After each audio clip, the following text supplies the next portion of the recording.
You're listening to a download from the outdoorstation.co.uk. Number 560.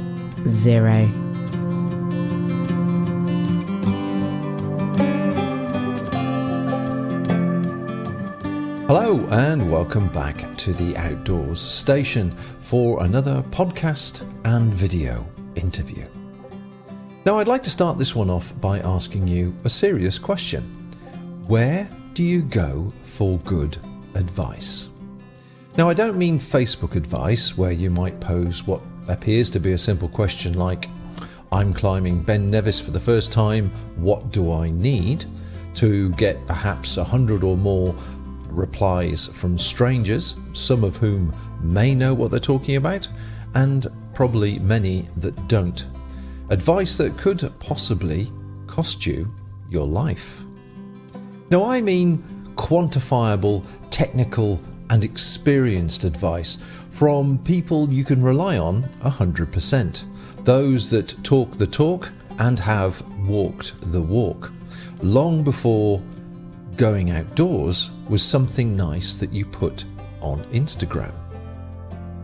Outdoor Gear Coach is an exciting and innovative new venture to enable everyone from outdoor fans and instructors to industry professionals to better understand and use outdoor gear and additionally appreciate where it all came from, what was invented first and by whom.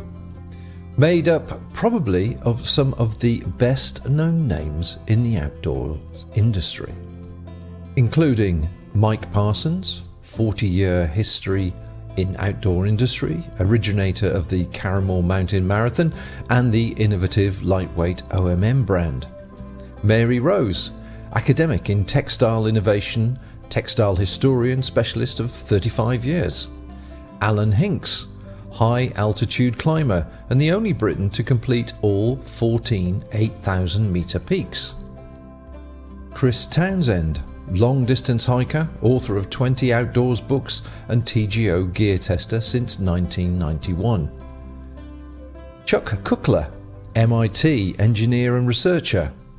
Marion Parsons, alpinist, Monroeist and first ascents in Russia to her name. These are the key players that go to make up the Outdoor Gear Coach. Now they've recently released a new book entitled Keeping Dry and Staying Warm, which covers every aspect of clothing advice and how to use it. I spoke earlier today with Mike to understand more about Outdoor Gear Coach and how it can benefit the novice and the more experienced outdoors user. Hi Mike, thanks very much for joining us on this rather chilly and cold January afternoon. Well, thank you indeed for doing this, and I'm living here in the Lake District, and when it's good in Patterdale, it's very, very good. When it's bad, it's awful, but today is a super day. Yeah. Have you still got snow on the hills? We have indeed. In fact, we have snow on the ground. Fantastic. Okay, lovely. Well, take it steady today because I know you're out driving to a meeting after this. So thanks very much for squeezing us in. This is fabulous. Right, now I've done my introduction onto the Outdoor Gear Coach and who's involved, but perhaps you'd just like to give a bit of a background to how it came about and obviously what the majority of your work is based upon at the moment. Okay. After Mary and I concluded our teaching at the university, we had an innovation course that we led for 10 years, and then we also ran an annual one-day Innovation for Extremes conference for the outdoor brands and the retailers and so on, and lots of invited speakers. And when we finished all that, Mary then said, well, I've enjoyed working with you very much. What should we do next? And so we said, well, we'll continue with our sort of writing and publishing work. So eventually, I was out with a climbing partner when we were down in Borrowdale on a wet day, and he decided we would do a climb in the wet. And it was an easy climb, but as we proceeded, the name emerged. And as we got to the top, I said, "How does Outdoor Gear Coach sound?" And he said, "That's it, got it." So what we wanted is to be an independent voice using a lot of the historical information that we had and the technical information. Because there's no independent voices without realizing it. Increasingly now in the last few years, everything has either a visible or a not so visible or sometimes invisible commercial bias to it. Well, certainly, I think you, like me, will see countless questions on social media appearing from people who are out to do something for the first time. They quite fancy going into the outdoors and walking or climbing or whatever it may be. And they ask the question, I'm about to climb Scafell Pike for the first time. What do I need? Seems to be a very sort of common question. And like you imply, really, there's a lot of different independent people replying with independent and completely differing experiences, whereas the team that you've got together obviously have got years of very serious experience and can advise people accordingly. But are you aiming this to be for the consumer, the end consumer, or more for the retailer and the manufacturing network, so that they understand more about the equipment they're producing and so on? We're looking at the broad outdoor community, whether it be consumers, from anywhere between consumers and brand managers and retailers and so on. At the moment, we have focused on doing a lot of research and getting making sure that we can answer key questions. And in fact, of the 30 or 40 talks we've jointly given, including training the BMC technical committee, which they requested, we've realised that the key way to go forward is understanding what people don't understand.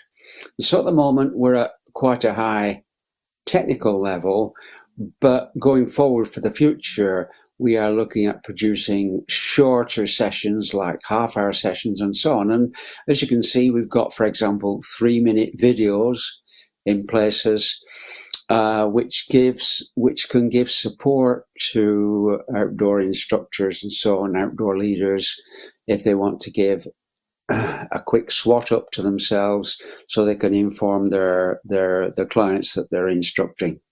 Well, there's nobody else, as far as I understand it, offering this service or this advice as a body, is there? No, absolutely not. And part of the reason is that we have done this out of our own pocket. Mary and I have forked out to get the whole thing set up and going. It's an absolute passion. So it's only in the last 6 months or so that we've been able to start to raise a small amount of revenue by running paid-for courses for outdoor leaders. These are CPD. Outdoor leaders are required to do, like any professionals, whether it's doctors or whatever, are required to do CPD, continued professional development. And so we've locked into that area, so that we also have people who are very knowledgeable about how to use products. Because one of the key things that isn't talked about, whether that's a magazine or whether it's tests of products and so on, you can do all the tests and all the comparisons on various products, but at the end of the day, it doesn't tell you how to keep dry or keep warm. So you're looking at the complete range of the people involved in the outdoor industry, aren't you? You're not just looking at the consumers. You're starting right at the beginning, where we've got product designers that are taking into account the technical fabrics, how the fabrics are then used, the design, the practical aspects of the design, right through to delivering the correct information to the consumer as well. Would I be right in saying that? Yes, well, we haven't so far done any training to designers and so on, but because of my long-standing contacts in the trade, because I was formerly Carrymore, then OMM, then I still have a direct contact with several key people in the whole industry, brands and so on. So I can go through to fabric and garment brand people and ask them direct questions in a way that journalists don't have access to. So I keep myself in touch that way, and also all sorts of technical publications as well. The book that you've launched, that you've brought out, obviously contains a wealth of information and actually goes back to Everest times. I see there's we have Everest here on the screen. Do you want to tell us a bit more about the history that's contained within the book? Yeah, this is the foundation of the passion. In fact, 20 odd years ago, I had a phone call out of the blue from a lady at Lancaster University who I'd never met before, and she said, could I help? She'd me given my name, and could I help by making myself available for an interview and helping her to contact people of my generation who had retired from the industry. And I said, yes, of course. 3 months later, we were emailing several times a day. So she said, would you like to be the co-author? And I said, well, I haven't written any book before. I've only done management memos. And she said, well, don't worry. I'm a good editor. And she was. And it became absolutely fascinating because of my contacts in Germany. I used to be the importer for Saleva crampons and so on. And sadly, 3 months ago, my good old friend Herman Huber, the Mr. Saleva, died, and I've written his obituary on the website and so on. But he gave me access to the whole of an understanding of what had happened in Germany. And so, as Brits, we tend not to recognize that other countries are good at climbing. And all of the methodology of climbing really came down through Germany. Not clothing, that was very UK and France, yeah, and so on. So we have written a full history. And in fact, online, we have a full timeline showing when every type of product, gear, garment was first produced alongside company startups and so on. Yeah, and then later, when we were writing the book, we were working with Mountain Heritage Trust, and the bits came back, and they were put on display after Tony Blair had opened the special exhibition showing the Mallory remains.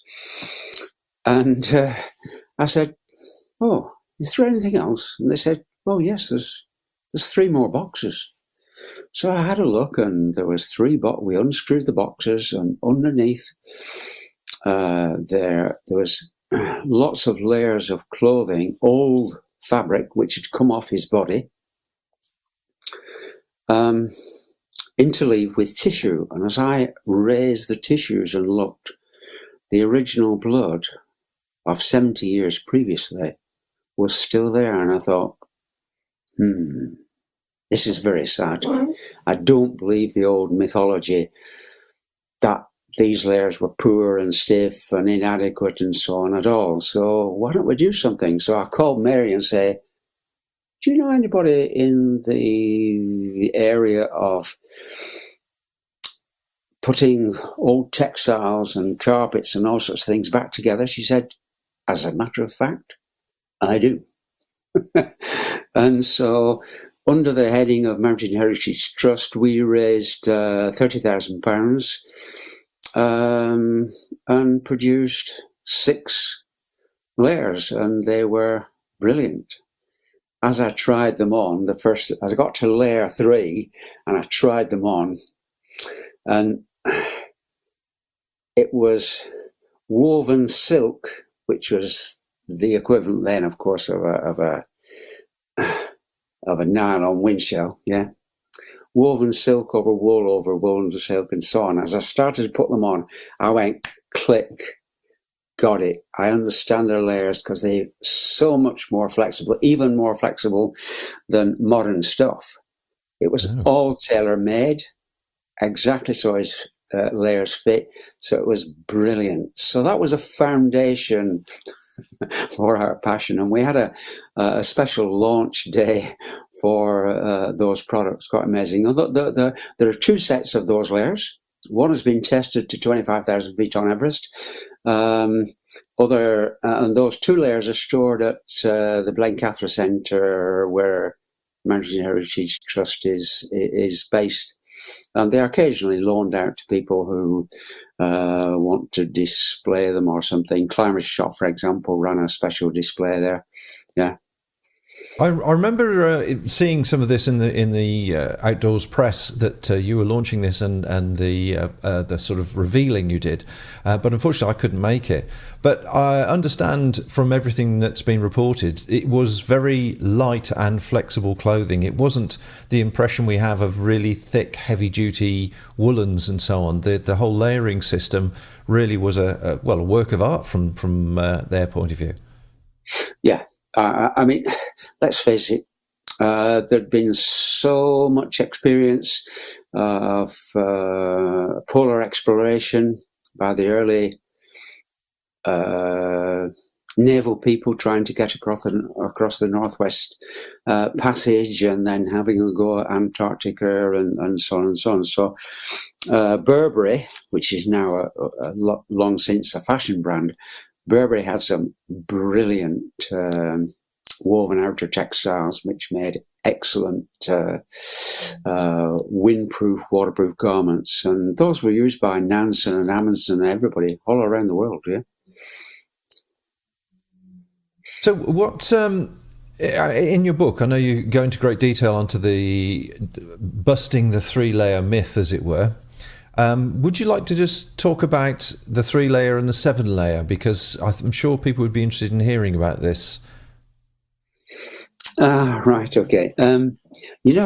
That's quite a long subject, because maybe that's a subject for another podcast if you were happy to do that. But basically, we looked and said, well, where has this 3-layer concept come from? Because everybody today has rather more than 3 layers. And what we realized going back was it was probably a marketing statement for people who hadn't been outside before. They were saying basically what you need is a first layer, now called a base layer, and you need a woolly pulley in the middle, and then something to go over the top. And that's a marketing message. These are your 3 simple needs. But in actual fact, it doesn't work very well. Or to quote our colleague Chris Townsend, well, if that's all you got, you'll have to make do, but you're going to be rather uncomfortable. But he said, I wear up to 7 layers, yeah? And however, they all have to be correctly very well and accurately sized in order that they can do to fit over. And there's a very interesting comment coming from Chuck in the USA, and he was in store and he's saying one day, when I see people coming in, suddenly I realize that they're selecting a garment rather than a layer. And for a few minutes I was scratching my head and thinking, what's he talking about? And then the penny dropped. People are buying garments without any reference to what they're already wearing.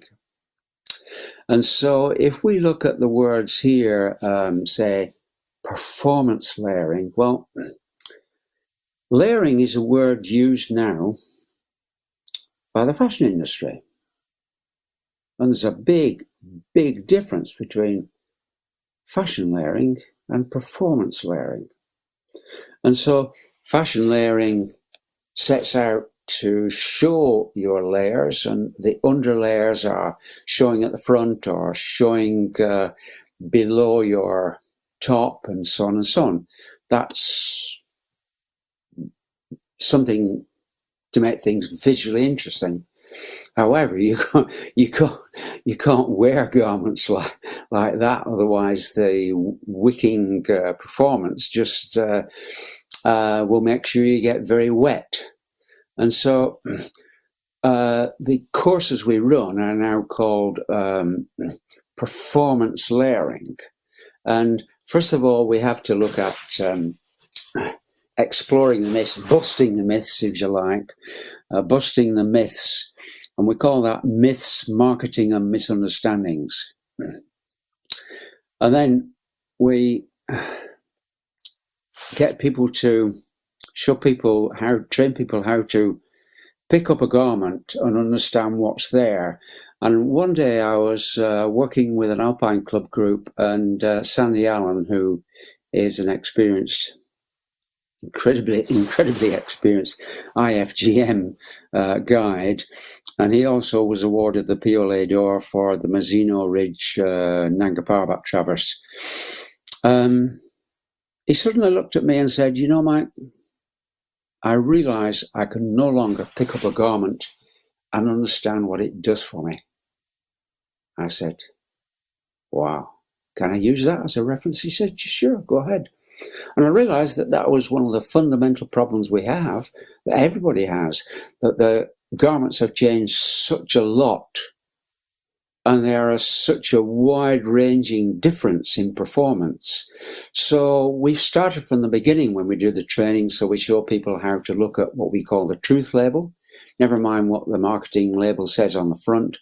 Go inside, and there is a truth label which tells you which polymers are used there. That's a legal requirement by the WTO. Then we teach people what those 5 key polymers are about. And then there's thousands and thousands of different textiles, probably millions actually, but there's only 4 different categories. And so we teach people to recognize the 4 different ones, and each have a distinctly different function. So suddenly you're building up with those, you're building up a picture of how to pick up a garment and so on. And then we give a number, show people how to do a number of DIY tests, like windproofing tests and wicking tests, which you can even at a pinch do in a store with care. You can certainly do it on your existing garments, and that's what we show. Get people to we demonstrate those simple DIY tests. Nice. So you said there are lots of 10, I think you've written in your notes, sort of common myths and misunderstandings about staying warm and layering systems. Do you want to share any of those with us now, that people might suddenly go, right, I understand? Okay, well, the first one is about breathability. Yeah. So I always ask people the question, okay, well, what does this mean? Does that mean, do you think, that the fabric is air porous or air permeable? And usually around 75 people, with odd exceptions, say, well, yeah. But actually, in 95% of all cases, waterproof garments are not air permeable.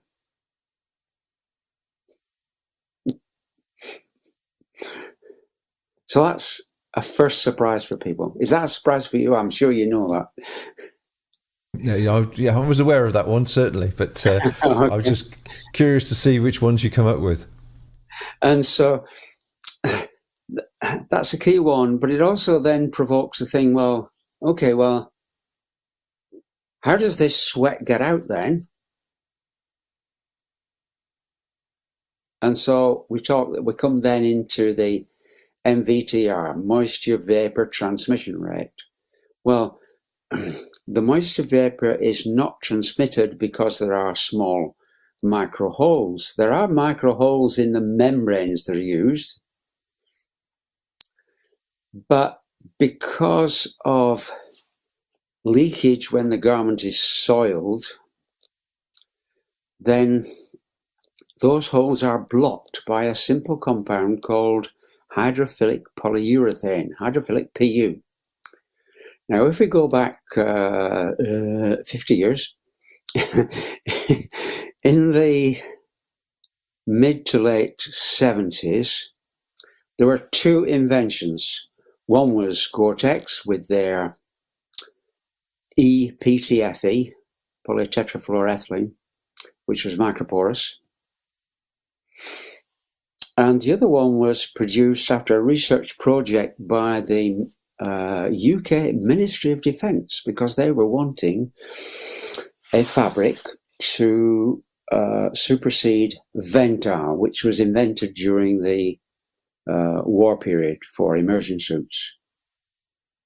And so Gore-Tex is a combination of EPTFE and hydrophilic PU. Now, that's a surprise for people. So what happens next? How does it get out? It transmits as a moisture molecules, but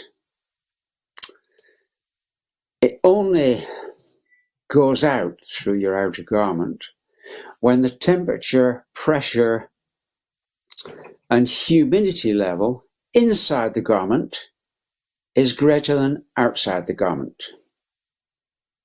It's like an uphill, downhill situation. Yeah, water only flows downhill, usually anyway. And that moisture vapor will only goes out if there's that difference, yeah? And as soon as I say that, people go, oh,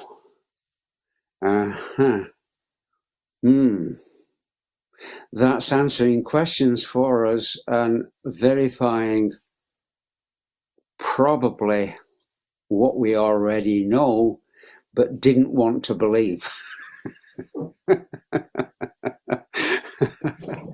So what do you do about that? Well, there is an answer that within the communities of practice, walkers almost never use a plain, thin, basic wind shell. But we think that's probably one of the most important things coming up for the future. And the reason for that is that over the next 3 years, all of the fabrics, almost all of the fabrics used that we know and well and love or hate on garments will change. That's after 50 years of innovation, there's going to be a complete seismic change. And that change is being driven by sustainability, recyclability, the trials to eliminate effluents which are harmful to the environment, to the air, or to the seas, to the water, yeah, and also, of course, the big one, which is climate change, which is CO2 reduction. So that emphasizes the crux importance to be able to pick up a garment using our methodology and get a better idea of what it's going to do or not do, what you need. And so what is happening now already is that the DWR finish on garments, which is DWR on garments, is a simple finish called a durable water repellency. And that is also there on tent fabrics, it's on wind shells and so on and so on, but it's on waterproofs. And that is not exactly a barrier, but it's a first aid to preventing the water penetrating through the interstices in the fabric. But it's also, it makes the outer surface of your waterproof jacket soil resistant. Now, soil resistance is something that exists in all furnishings, carpets, seating, and on all car seating. But that DWR is a fluoro compound. Right. And that is deadly. Mm. And the last deliveries arrived in this last season. That's the last of it. So what people don't realise is that because it's not soil resistant, it will get dirtier quicker, and they will have to wash and care for the garments much more frequently. So there is also another answer to help you, and that's to wear a wind shell more frequently, unless it's really raining. But what you'll see is, I'm sure you notice this, most British walkers and so on, when they're there with the layers on, and as soon as it gets windy, they put the waterproof on. So they overheat, there's condensation occurring, and quite a high proportion of complaints to gore are probably because it's condensation and not leakage with the garment, yeah? So a good way to go for the future is to save your very expensive and critically important waterproof garment by using a wind shell. Yeah, I have to say that when I first picked up a wind shell, first time I'd seen them was almost 20 years ago, and it's completely revolutionised our outdoor activities and certainly all of our friends, because they couldn't understand the benefits of it until they tried one, then realised, as you rightly say, they're not sweating and overheating with all the layers on, thinking that's what they need. Yeah. Thank you. Well, let's just change the topic slightly from the layering to, well, it's still including the layering, is insulation. What would you advise on people now? Because I say it is the coldest week, I think, of the year so far, and down insulation is the common one that people refer to as being the best insulation. But I think you question that also in the book. I don't question down, no, but I ask the question to people, well, what is the best insulation? And the real key to understanding how to keep warm and dry is to understand that the best insulation is air, but dry air.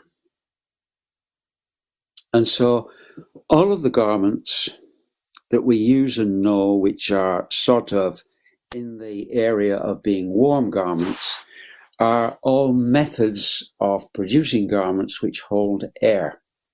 So fleece, for example, holds a small amount of air. Base layers hold a very small, a much smaller amount of air, but they still hold air because it's a knitted fabric with loops. Right?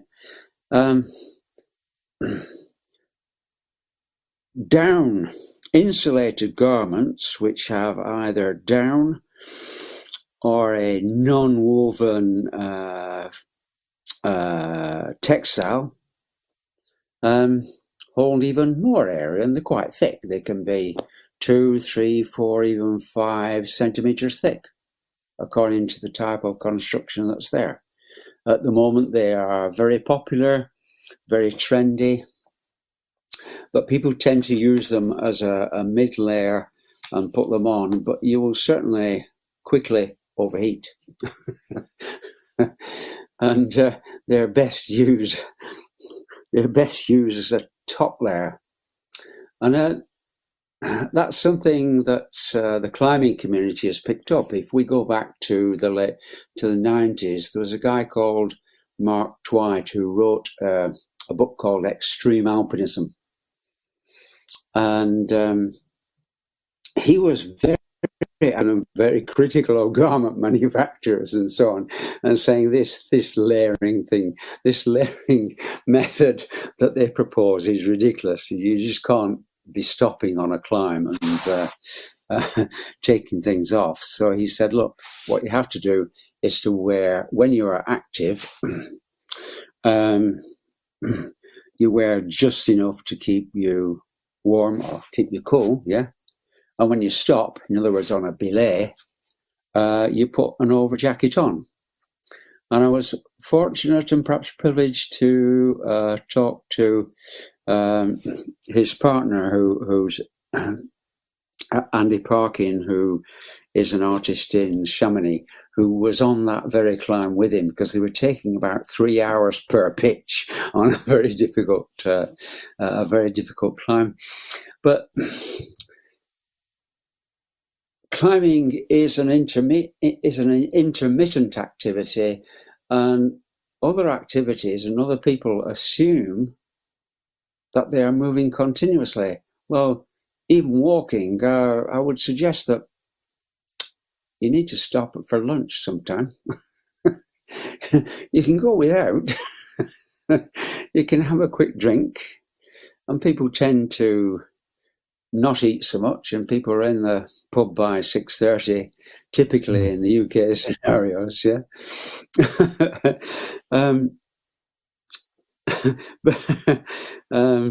But nevertheless, the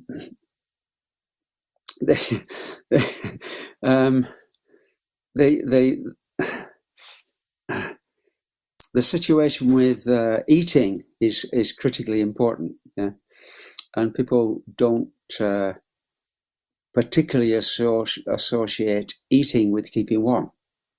In actual fact, a key thing we teach is, and I noticed some comments. I've had a look at your website, and you've got some interesting comments in there as well, okay, which are very relevant. And so about a third of the calories we push down our neck are turned into glycogen, which propels our muscles, and the other 2/3 are converted into heat to keep us warm. So the heat is coming from our bodies, and what garments do is merely retain that in a number of different ways. Yeah. And knowing just how it saves it is a matter not only of the type of textile and the insulation materials, but it's also how you use them, and the construction of the garment, and the neck, and the sleeves, and the cuffs, and everything, and so on. Yeah. Well, Mike, I think we're sort of running out of time now. I think you've obviously touched on a couple of points here, or a variety of points, to give people much more indication of exactly how much depth of knowledge is going to be found in the book. Now, people can find out more about you and obviously the Outdoor Gear Coach group, and also some of the sort of services you offer or contacts you offer on your website, which is outdoorgearcoach.co.uk. And if the book has whetted your appetite, our discussion on the book, that is available on Amazon, both as a hard or paperback and as a Kindle edition as well. And it is a very interesting and thought-provoking read, which, if you're keen on improving your performance outdoors and keeping comfortable, then obviously it is a good way to go to take that on board. So, Mike, thank you very much indeed for your time this afternoon. And certainly I see the light sort of changed in the background, so that it is starting to get dark where you are, and it's still fairly cold here. Is there anything further you'd just like to quickly add to the contents and where people can go? And the other question I did want to ask you actually is, are you able, or would you like to be contacted by walking groups or mountaineering groups to give talks? Is that something else that's in your portfolio? Absolutely. People can contact me through the website. I sometimes do plenty of voluntary talks of about 3/4 of an hour, which is enough, and so on. But the CPD courses we do are for professionals at the moment, yeah, and those are 6 hour, effectively a day, yeah. And because those are geared to really properly learning, so that those outdoor people or retail staff can pass that on further. Yeah. But I do talk from time to time on a freebie basis to clubs, and I've given frequent talks. Yeah. So yeah, please do contact me. And we have a Facebook website. Just look up Outdoor Gear Coach. Yeah. And you can ask questions through that. Excellent. Well, I'll put all the links to everything that we've discussed, the book, the websites, and the Facebook page on the show notes. So if you missed that during the conversation, folks, it will be in the show notes. So thanks very much indeed for your time, Mike, and look after yourself until next time we chat, or stuck on a boat crossing from Mallaig. Thank you very much indeed, Bob, for this. That's most appreciated. Yeah. See you soon. Well, my thanks to Mike for taking the time to share some of his knowledge and some of the details and things that you will find inside the book Keeping Warm and Staying Dry. Something that is obviously very important at this moment in time. One, with the cost of electricity and cost of fuel, keeping warm, and also the practicalities of keeping warm during these winter months. Of course, all the links to everything we discussed will be available in the show notes, so do pop over to theoutdoorstation.co.uk and you'll get links there. And while you're there, please join in our newsletter. I won't bombard you. I will certainly let you know every now and again what has been released. So I hope you found that of interest, folks. As I say, each week I am trying to keep a fairly diverse content range to keep everybody entertained and to also look at their enjoyment of the outdoors from a different angle. So until next time, folks, take care out there, stay warm, stay dry, and bye for now. Thank you for listening to this podcast. To hear or see more from our extensive free library, please visit theoutdoorstation.co.uk.